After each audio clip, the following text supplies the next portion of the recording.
Hello students, welcome to M10 classes.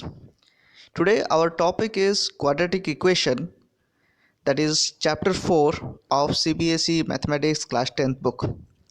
So let us discuss about quadratic equation. So what is a quadratic equation? You might have read about quadratic polynomial where the polynomial having degree 2. Similarly, the equation which is having degree 2 is called a quadratic equation. Now let us see some examples of some quadratic equations. Now the first example is x square minus 7x minus 5. Now in this case you have only one variable, that is x, and that is why it should be called as a quadratic equation in one variable. Similarly, for the second example, a square minus 2ab plus 3b square, it's a square plus 2ab plus 3b square, and here you have two variables, that is one is a and other is b, and that is why it is a quadratic equation in two variable. In the third equation we have three variables, that is x, y, and you have z. So it is a quadratic equation in three variables. So in this chapter, the quadratic equation, we will read about the quadratic equation in one variable. So let us consider, let the variable be x. So what would be the general form? It is ax square plus bx plus c equals to 0.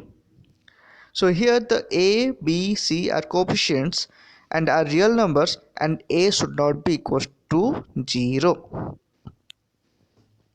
Now, so let us know about the roots of quadratic equation. A quadratic equation, as it has degree 2, it can have maximum two roots. It can have one root, and it may have no roots also. Now we'll discuss in the latter parts of this section. So what are the methods of solving quadratic equation? So you might have already read in class 7th or 8th about solving quadratic equation. The first method is factorization. So factorization, basically we have splitting the middle term method. Then the second one we are going to read in this chapter is completing the square method. And the third one is using quadratic formula, or which is also known as the Sridharacharya formula.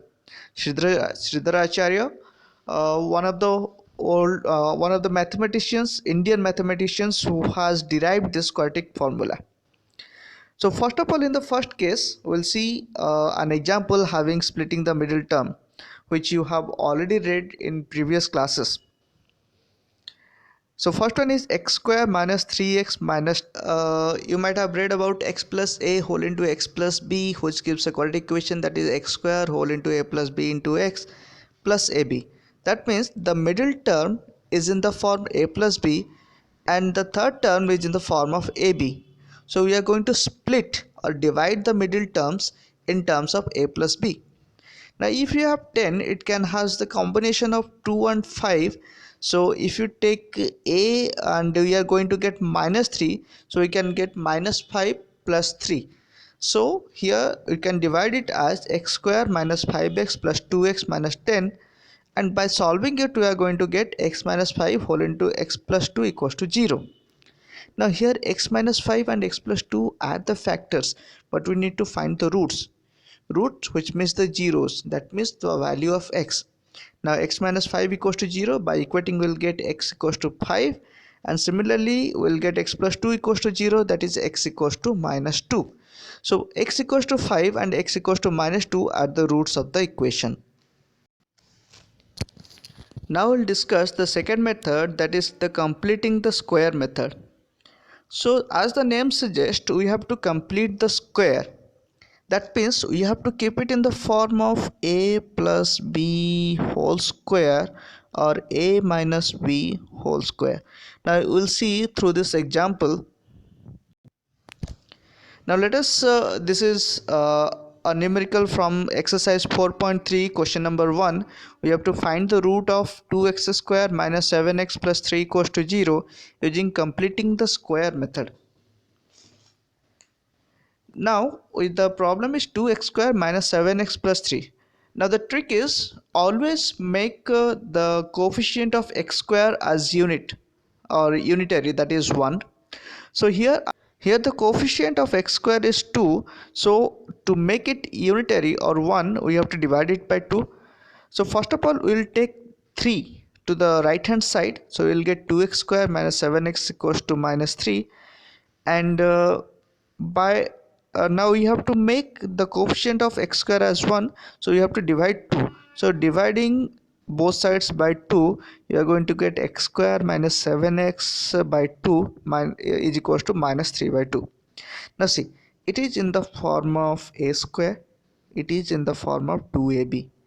Now to complete it, it is in the form of a square minus 2ab. So we need to get b square. That is, if it would be a square minus 2ab plus b square, then it would be a minus b whole square, which will complete the square.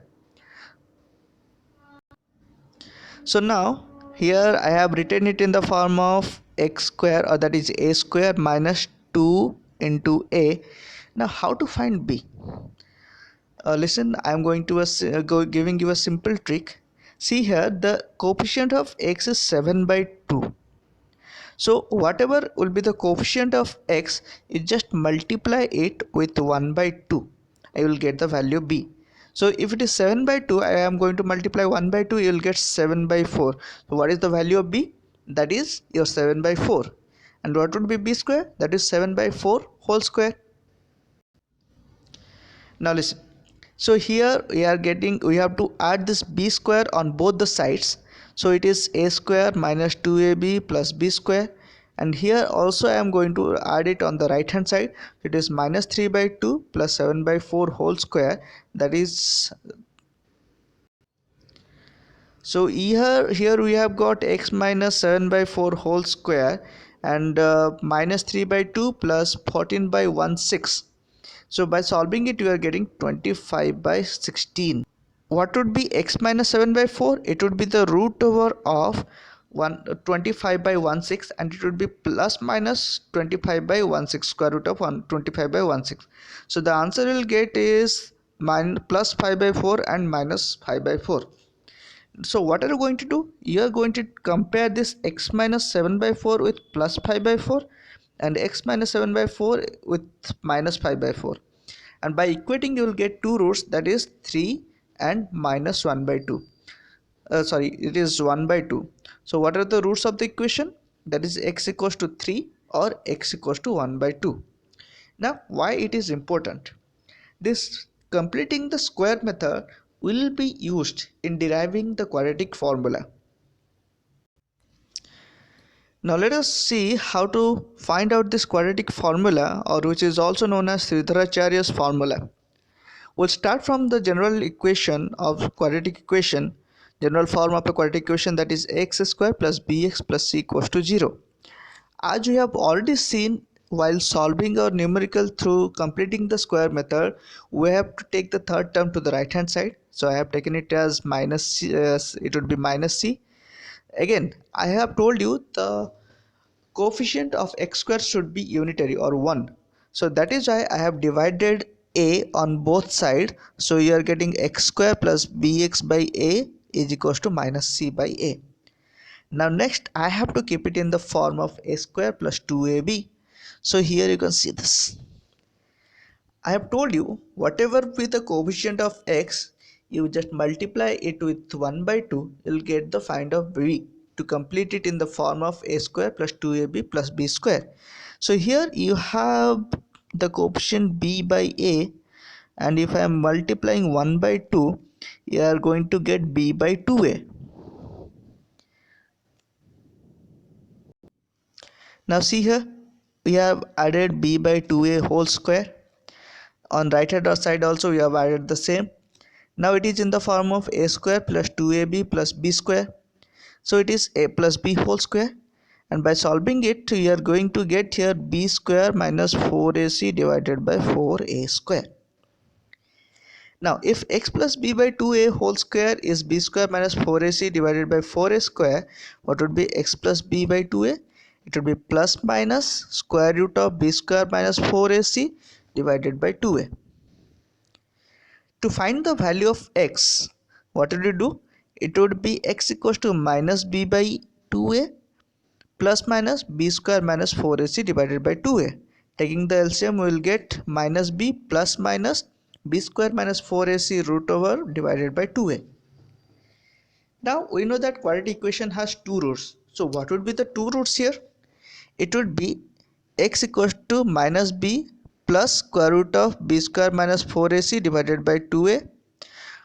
That can also be written as minus b plus square root of d divided by 2a. I have not written the other root.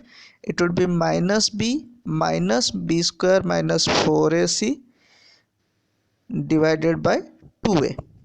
So that would be minus b minus root d divided by 2a. Now nature of the roots. So the nature of the roots depend upon the value of d. So what is d here? D represents the discriminant. Now it can have the following values. Now as you know, the d, that is discriminant, has the value b square minus 4ac, and as it is a process of subtraction, it can have the following value. The value can be positive, the value can be 0, or the value can be negative. Now if d is greater than 0, that is b square minus 4ac is greater than 0, it has real and distinct root. So what is the meaning of this? Now we know the value of x. To find the value of x, we have two formulas: minus b plus root d divided by 2a, minus b minus root d divided by 2a. Now when you add root d or subtract root d, you will get different values, and that is why it has real and distinct root. If d is equals to 0, then the quadratic equation has real and equal root. How to prove it? Now let us see, x equals to minus b plus root d. Now if root d equals to d equals to 0, then root d is also 0. Oh, you are divided by 2a, you will get minus b by 2a. Now in the similar fashion, the other root is minus b minus root d, so you will get minus b minus 0 divided by 2a, that is equals to minus b by 2a. Now in both the cases you are getting minus b by 2a, so it has the real and equal roots. The roots are equal. Now the third one is, if d is less than 0, then it has no real roots. Now for an example, if it is less than 0, let's say we have minus 9. Now can you ever get the square root of root 9 minus 9? It is never possible. So you will not get any real roots if d is less than 0. Now let us solve an example related to quadratic formula. Now we have already taken this example, 2x square minus 7x plus 3 equals to 0. Why I have kept it here? Because we will verify while solving from the method of completing the square and here through quadratic formula whether we are getting the same answer or not. So first of all, find out the coefficients a, b, c. So as you know, the general form is ax square plus bx plus c equals to 0. So by comparing, you will get a equals to 2, b equals to minus 7, c equals to 3. Before solving any quadratic equation, you must find out the value of d. So what is d? D equals to b square minus 4ac. So by putting the values, I am getting b equals to d equals to 25. So d is greater than 0, so you must write it has real and distinct root. So what is root d? It is root over of 25, that is equals to 5. By putting the value of x, minus b plus root d divided by 2a and minus b minus root d divided by 2a, you are going to get 3 and half. And you might have remembered, while solving through the method of completing the square, we have got the roots 3 or half. So this is all for quadratic equation. If you have any problem or any numericals that you are not able to solve, you can write it in the comment section. I'll get back to you. This is all for today. Thank you.